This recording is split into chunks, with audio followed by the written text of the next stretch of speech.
अस्सलाम वालेकुम। आज था संडे 26 नवंबर 2023। आज के दिन रैप टेस्ट हुआ था और for the post of assistant director technical cadre ये हुआ था टेस्ट इन खातून पाकिस्तान सेंटर और रिपोर्टिंग टाइम 9 AM था और हमारा जो टेस्ट की ड्यूरेशन थी वो थी 2 hours, that was 10 to 12। Strictly time को फॉलो किया गया था। सबसे पहले तो ये कि जो क्वेश्चंस मुझे याद थे आज, क्योंकि मैंने टेस्ट देके आई हूँ, तो जो क्वेश्चंस मुझे याद थे मैंने यहाँ लिस्ट डाउन कर दिए हैं। इसके आंसर्स जो मुझे लगे और मैंने गूगल सर्च करे तो मैंने यहाँ पे वो भी लिख दिए हैं। आप लोगों ने जस्ट क्वेश्चंस पे फोकस करना है और किस टाइप का पेपर आता है इस पे फोकस करना है, ठीक है। एक दफ़ा मैं ये दिखा देती हूँ। हमारे पास जो सिलेबस आया था उसमें ये था कि वर्बल रीजनिंग और एनालिटिकल रीजनिंग का जो वेटेज थी वो 10% थी। अच्छा, टोटल MCQs 100 MCQs थे। इन वर्बल और एनालिटिकल रीजनिंग में जो क्वेश्चंस थे वो मैं आपको दिखा देती हूँ। इस टाइप के क्वेश्चंस आए थे जिसमें उन्होंने एंटोनियम्स पूछे थे फैक्टलेस के। What is the antonym of factless, तो उसका आंसर था, डिफरेंट ऑप्शन से उसमें आंसर रिस्पॉन्सिबल था। और एक तो उन्होंने फ्रेज़ पूछा था जिसमें था, if you dash warned me about danger I would have, और आगे उन्होंने पूरा सेंटेंस लिखा तो मुझे याद नहीं है, जितना याद था उतना लिख दिया। So if you dash warned, तो उसमें था if you have warned, if you had warned, if you want, तो उसका जो करेक्ट आंसर था वो था इफ़ यू हैड वांट, ठीक है। फिर उन्होंने सैनोनिम पूछा था बैकॉन्ट का, उसका मीनिंग था पॉइंटेड। एक वर्ड था बजर्ड, उसका मीनिंग पूछा था, उसका मतलब था बर्ड ऑफ प्रे। एक एंटोनियम था स्पोरेडिक, स्पोरेडिक का एंटोनियम पूछा था, उसका मीनिंग था रेगुलर, ठीक है। उन्होंने इस तरह भी पूछा था कि 5 to 6 लाइन्स का एक पैराग्राफ दिया हुआ था जिसमें उन्होंने पूरा पैराग्राफ करके एंड में उन्होंने पूछा था कि in this phrase what is the word back on means, या in this phrase what is the meaning of buzzard means, ठीक है। सॉरी, बजर्ड्स मीन, तो उन्होंने तो उसका जो ऑप्शन था वो डिफरेंट 4 ऑप्शन थे जिसमें से अच्छा ABCD में से उन्होंने एक ऑप्शन ए जो ऑप्शन था वो बर्ड ऑफ प्रे था, तो वो करेक्ट था, ठीक है।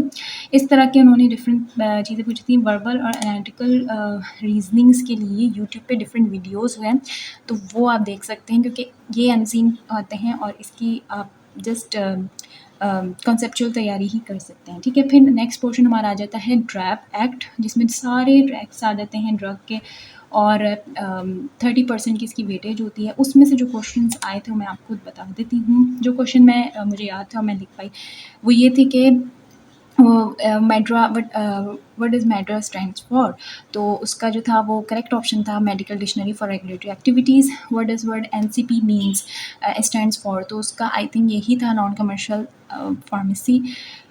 फिर उन्होंने क्वेश्चन पूछा था जिसमें था कि analytical validation comes under dash, तो उसका जो था करेक्ट ऑप्शन वो Q2 था। ये जो Q की सीरीज़ हैं, ये आप जब WHO की गाइडलाइंस लिखेंगे गूगल पे कि WHO गाइडलाइंस, उसमें डिफरेंट Q की सीरीज़ आएंगी, तो उसमें लिखा होगा कि Q1 कौन सी गाइडलाइन है, Q2 कौन सी गाइडलाइन है, Q3, तो Q2 जो है वो एनालिटिकल वैलिडेशन की गाइडलाइन है, ठीक है। तो वो भी आपको याद करनी है। Bio analytical medical devices come under dash, मुझे ऑप्शंस याद नहीं थे इसलिए नहीं लिखे।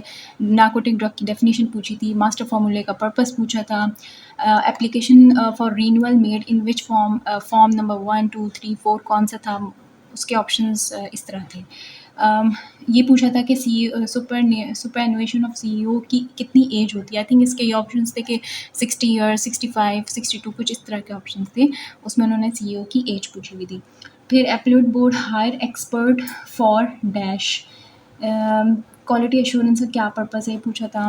ICH गाइडलाइंस में डैश हाँ फार्माकोपिया क्या रेफ़र कर रहा है। जैसे मैंने कहा कि क्यू की डिफरेंट सीरीज़ हैं, Q1, Q2, Q3, Q4। ये आप ऐसे करेंगे कि जब गूगल पे जाएंगे और आप लिखेंगे ICH गाइडलाइंस, तो जब ICH गाइडलाइन की वेबसाइट खुलेगी तो उसमें ना Q1, Q2, Q3, Q4 और डिफरेंट जो है वो सीरीज़ आ रही होंगी Q14 तक, और इसी तरह WHO की, और इसी तरह ICH की गाइडलाइंस की भी सीरीज़ आ रही होंगी। तो उसमें जो फार्माकोपिया की गाइडलाइन है उसका नंबर क्या है, Q4। तो ये चीज़ भी आपको याद करनी है।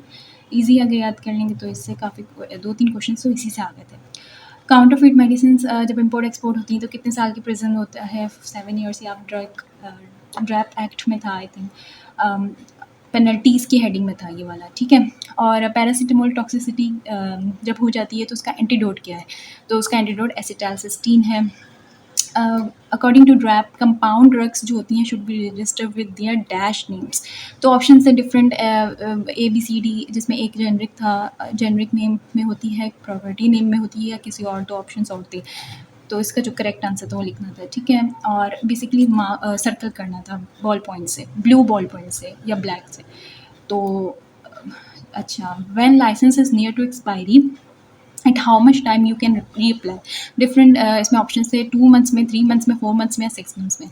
तो जो मुझे ठीक लगा मैंने लिख दिया। Dash means product technology. अच्छा, नेक्स्ट एक और क्वेश्चन था जिसमें था dash means product technology use to diagnose, treat, monitor, manage, elevate health care conditions. तो इसमें डिफरेंट ऑप्शन दिए हुए थे, जिसमें से एक था मेडिकल टेक्नोलॉजी, मेडिकल डिवाइसेस, और इस तरह करके डिफरेंट ऑप्शन थे। तो उसमें से आई थिंक करेक्ट यही था। और ये वाला जो आपको आया है, ये आई थिंक मेडिकल डिवाइसेस में था। ये रहा, देखिए, मेडिकल डिवाइस 2017। ये आप ये रूल्स अगर आप पढ़ लेंगे तो इसमें ये कवर हो जाता है। की sectors of health care industry classified in dash सब सेगमेंट्स, एक ये क्वेश्चन आया था। Members of PRAC other than it's official member shall hold office for dash years. तो ऑप्शंस लिखे हुए थे 1 2 3, कितने ईयर्स के लिए ऑफिस को होल्ड कर सकते हैं। फिर था drug research rules elected on dash. तो अगर किसी ने ये पढ़ा हुआ था ड्रग रिसर्च रूल 1978 वाला एक्ट, तो वो हल कर सकता था ये वाला क्वेश्चन, जिसमें था ड्रग रिसर्च रूल इलेक्टेड कब हुए थे, जुलाई 15 में हुए थे। एक ऑप्शन था इसका 1 जून, और इस तरह 3 जून, और इस तरह करके था। तो जो करेक्ट ऑप्शन था वो 15 जुलाई। एक दफ़ा गो थ्रू अगर कर लें इन सारे एक्ट्स को, तो आई थिंक ये क्वेश्चन ईजी हो जाते हैं। और इन इथिकल मार्केटिंग देखें, हर एक्ट से एक एक क्वेश्चन देखें। इन इथिकल मार्केट जो करेक्ट ऑप्शन था वो 15 जुलाई। एक दफ़ा गो थ्रू अगर कर लें इन सारे एक्ट्स को, तो आई थिंक ये क्वेश्चन ईजी हो जाते हैं। और इन इथिकल मार्केटिंग देखें, हर एक्ट से एक एक क्वेश्चन देखें। In ethical marketing the key sector of health care division classified in dash segments. तो इथिकल मार्केटिंग वाला एक्ट अगर किसी ने पढ़ा हुआ होगा तो ये रहा, ethical marketing to health care professional rules. ये एक्ट पढ़ा हुआ होगा तो वो इस क्वेश्चन को ईजिली सॉल्व कर लेगा। Genomic sampling comes under dash E18 as per section 30। ये भी क्वेश्चन था कि as per section 30 decisions of authority shall be refer to dash board. कौन से वाले बोर्ड? Appellate board.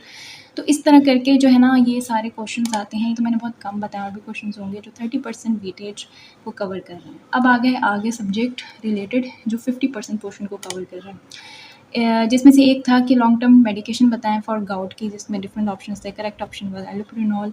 ये भी था कि what is the triple therapy for H pylori. तो उसका जो करेक्ट ऑप्शन था वो PPI, क्लेरिथ्रोमाइसिन और एमिक्सिलिन। फिर एक क्वेश्चन था जिसमें था कि डिक्लोफेनिक सोडियम मेटाबोलाइज्ड कहाँ होती है, तो वो लिवर में होती है या किडनी में होती है, या और भी डिफरेंट ऑर्गन्स थे। तो इसमें करेक्ट ऑप्शन ये था शायद। Major metabolism organ is dash, ये भी पूछा हुआ था। HVAC purpose high ventilation air condition का क्या पर्पज़ है, तो उसमें डिफरेंट ऑप्शन थे। मुझे ये ठीक लगा, एनवायरमेंटल स्टेबिलिटी।